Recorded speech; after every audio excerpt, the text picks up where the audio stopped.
Представьте, вы покупаете аудиокабель за 5000 евро.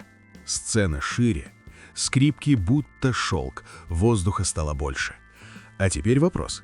Если вам завязать глаза, сможете ли вы отличить этот кабель от обычной стальной вешалки из шкафа? Привет, Алекс. С места в карьер жестко. Но это ведь слепой тест — это любимый миф объективистской, скажем так, половины аудиосообществ. Сегодня мы попробуем разобраться. Наши уши в отрыве от глаз — это научный инструмент познания или только генератор иллюзий? И сразу предупрежу, все не так просто, как это любит представлять спасателей наивных аудиофилов от ненужных трат. В слепых тестах на качество звука хватает подводных камней. Так как же тестировать звук так, чтобы потом не было мучительно стыдно перед окружающими? Дослушайте до конца. В финале мы вскроем не только инженерный, но и философский слой этой темы и попробуем вывести формулу идеального слепого теста. Или выяснится, что такой формулы не существует. Зато ваше восприятие мира аудио может значительно расшириться, и вы будете знать, что рассказать своим единомышленникам или ответить своим оппонентам. А я Алекс. С вами, как всегда, глубокий инсайдерский взгляд на аудио. Мы с вами на канале Audio Insights от Audiophile Inventory и Юрия Корзунова, основателя и разработчика программы оптимизации и конвертации аудиофайлов для Hi-Fi и High-End систем AUI Converter.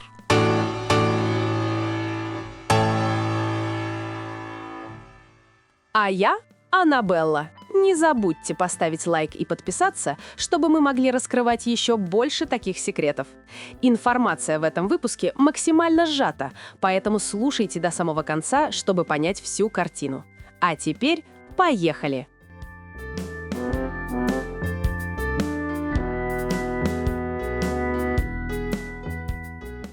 Аннабелла, я смотрел один стрим, там говорили, что обзорам нельзя верить вслепую. Но если нельзя верить экспертам, то кому верить? Приборам? Тут кроется ловушка. Есть два лагеря. Одни говорят: «Я слышу разницу, и мне плевать на ваши графики». Другие: «Если прибор не видит разницы, значит, вы все выдумали». И кто прав? Оба и никто. Смотри, качество в аудио — это отсутствие искажений относительно оригинала. Это математика. Но важно понимать, измерения всегда отвечают только на тот вопрос, который ты им задал. А мы покупаем технику, чтобы получать удовольствие, и тут начинается «красивая ложь». В кавычках. Например? Пожалуйста. Винил объективно хуже цифры по замерам. Там тонна механических искажений. Но люди его обожают именно за этот вкусный шум и теплоту. Но самое интересное, что любители всяческих измерений зачастую не сильно представляют, как их правильно делают, ввиду отсутствия опыта и понимания глубинных связей цифр и восприятия звука. И многих тонкостей, известных только опытным и знающим профессионалам.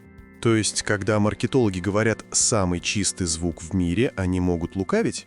Для потребителя, который осознанно не хочет нырять в дебри, самый лучший часто означает тот, который больше всего радует мои чувства. Хотя предпочтение от красоты звука до минимума искажений все-таки дело привычки, а не истина в последней инстанции. Если бы здесь была одна истина, то не было бы звукорежиссеров, которые очень сильно вмешиваются в звук. Давай приведем примеры. Пример. Человек, привыкший к одним из популярных колонок из советского прошлого, может не понимать, в чем же преимущество современных акустических систем, и пытаться подстроить звук последних под эти советские колонки. Но, скорее всего, если он получит больший опыт прослушивания новой, более качественной аппаратуры, его восприятие качества начнет мало-помалу смещаться в пользу объективно более качественной системы. Неоднократно замечено, что люди, слушая более качественную аппаратуру, не сразу понимают, что стало лучше. А вот послушав после новой опять старую аппаратуру, получают озарение и понимают разницу. В общем, проблема не в том, что нельзя измерить, насколько звук качественный, а в том, что измерений нужно много, и для человеческого разума порою их трудно интегрировать. Скорее всего, это будущая работа для искусственного интеллекта. Ну и не забудем о хитроумном преломлении внешних сигналов внутри человеческого сознания. Вот поэтому спорить и бесполезно, если человек уверен, что слышит определенным образом.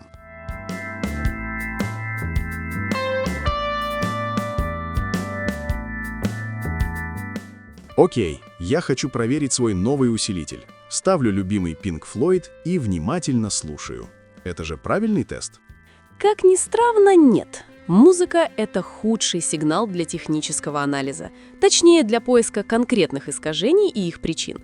Это как пытаться найти царапину на зеркале, когда в нем отражается работающий калейдоскоп. Обидно за Pink Floyd. Почему так? Музыка состоит из тысяч гармоник, которые постоянно меняются. Искажения аппаратуры просто прячутся за ними. Наш мозг — мастер достраивания реальности. Он маскирует ошибки аппаратуры, потому что он узнает мелодию. И что нам тогда использовать? Профессионалы используют свиптоны, чистый синус или набор синусов, одиночные импульсы, меандры. Когда у тебя минималистичный сигнал, любая ошибка системы вылезает наружу. Но, чтобы понять, мешает ли эта ошибка наслаждаться джазом, нам все равно придется вернуться к музыке. А делать это нужно по строгим правилам.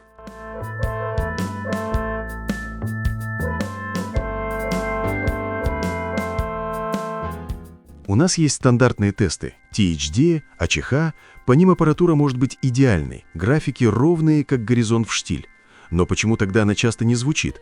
Почему звук кажется мертвым, плоским или, наоборот, утомляет через 10 минут? Потому что стандартные замеры — это верхушка айсберга, и всегда зависит от того, что именно и как ты измеряешь.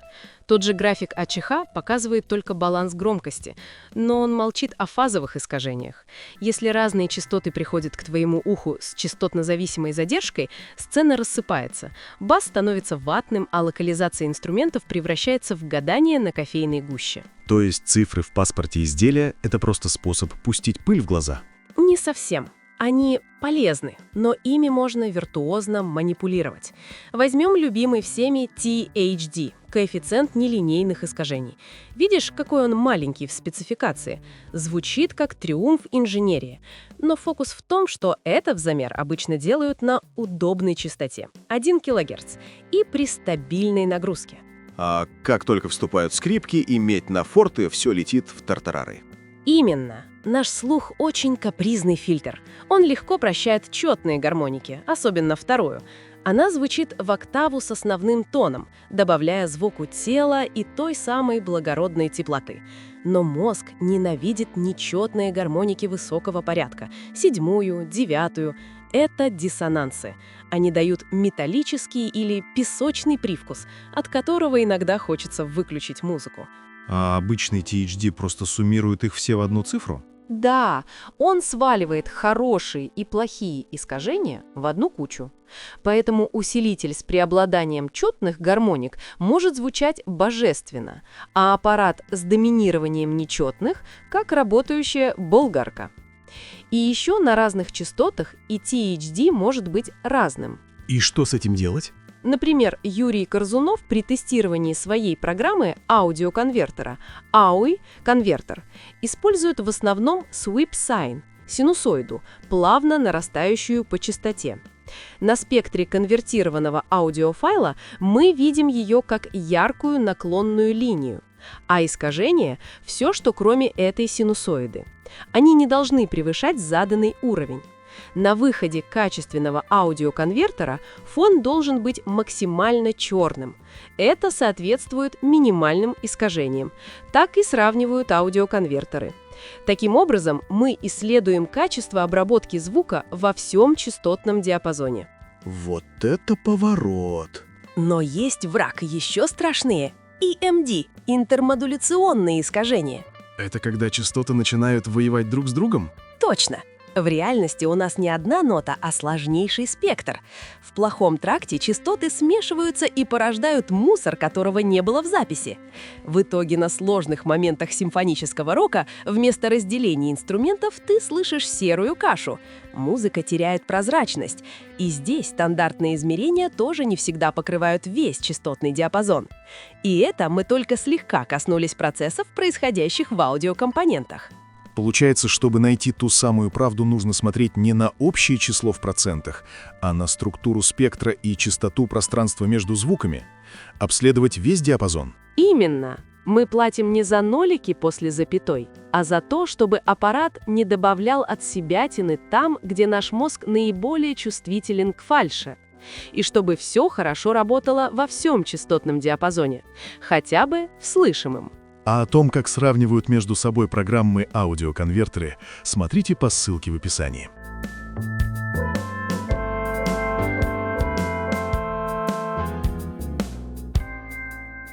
Итак, мы дошли до последнего аргумента объективистов – великого слепого теста, который разоблачит все аудиофильские козни. А я завязываю глаза, жена переключает кабели, я угадываю.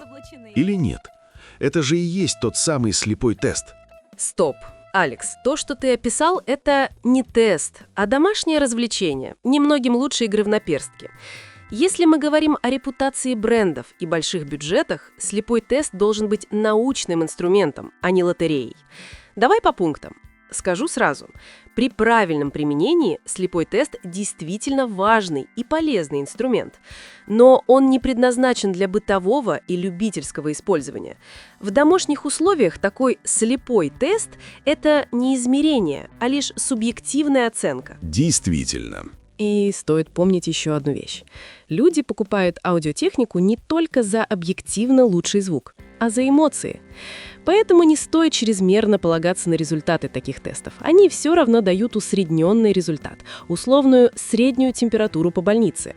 А твоя система прежде всего должна вызывать отклик в душе. Если провести аналогию с автомобилями, существуют машины, которые объективно быстрее или комфортнее твоей, но ты все равно ездишь на своем любимом автомобиле, даже если можешь позволить себе более быстрый или более комфортный вариант. А теперь углубимся в непростой мир профессиональных слепых тестов.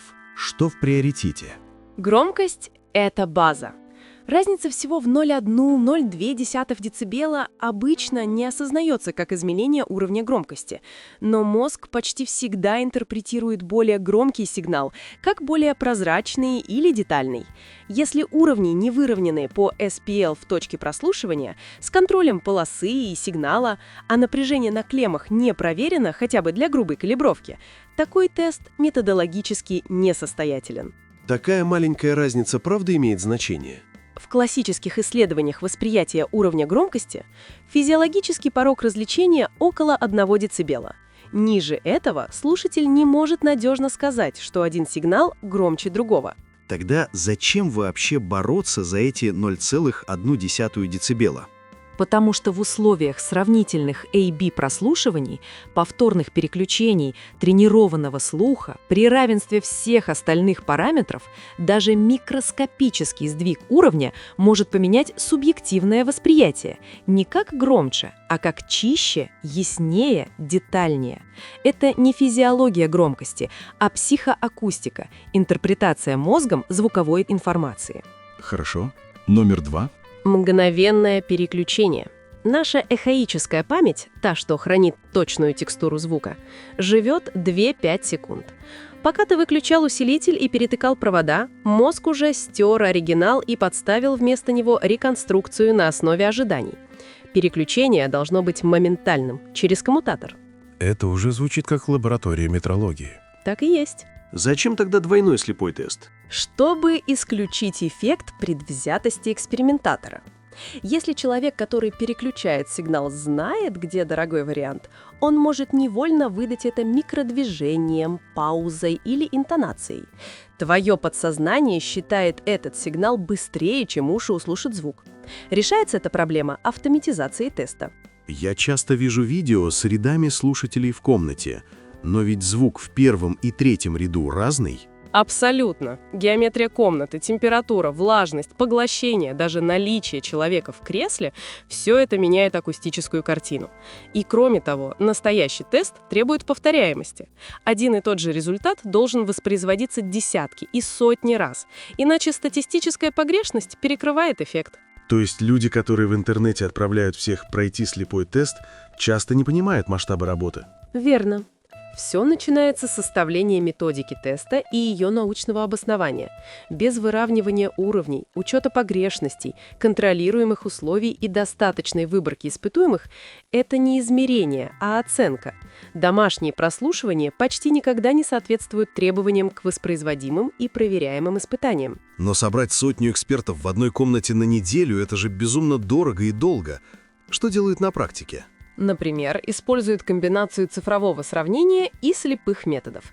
Инженеры делают высокоточный цифровой захват выхода устройства, лупбэк-запись реального сигнала. Дальше применяют дельта-анализ, вычитание сигналов, или ABX-тесты, где сравниваются сами сигналы, а не впечатления от железа.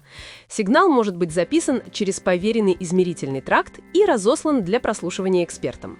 Стоит отметить, здесь важно, чтобы прослушивание проводилось на откалиброванной аппаратуре и в достаточно схожих условиях, что обеспечить совсем непросто. Что такое ABX-тесты? Почему не просто АБ? Вам дают послушать образец А, например, оригинал, и образец Б, например, сжатый файл. Затем воспроизводится образец X, который является либо А, либо Б. Ваша задача угадать, чем именно является X. Исключить самовнушение. Если вы угадываете правильно в большинстве случаев, значит разница действительно слышима. То есть дельта-анализ покажет все, что неправильно. Он покажет, что сигналы отличаются и где именно, но он не всегда говорит, слышна ли эта разница человеку и насколько она значима. Также используют PEAQ – Perceptual Evaluation of Audio Quality. Это психоакустическая модель, стандартизированная ITU, агентством International Telecommunication Union.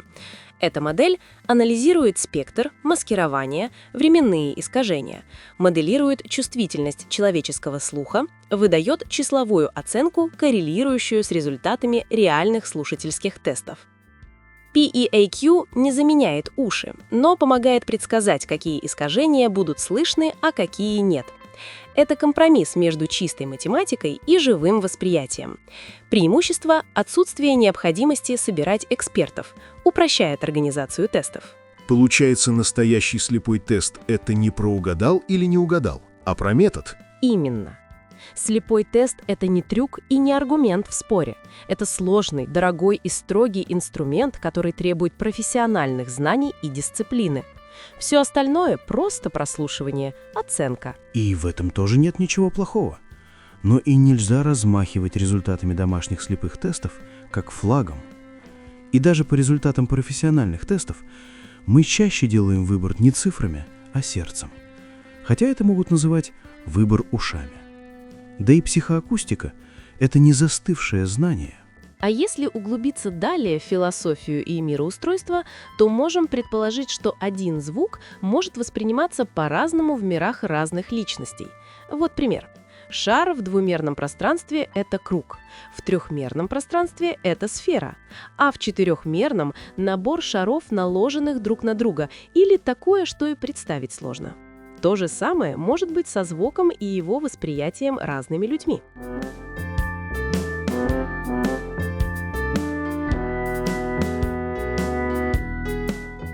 Эмилия, после всего этого кажется, что слепой тест – это сплошное минное поле из проблем. Не совсем.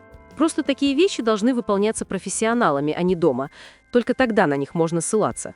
И то, даже групповой тест с большим количеством измерений не панацея и не всеобщее руководство для выбора аппаратуры, которую мы зачастую выбираем сердцем.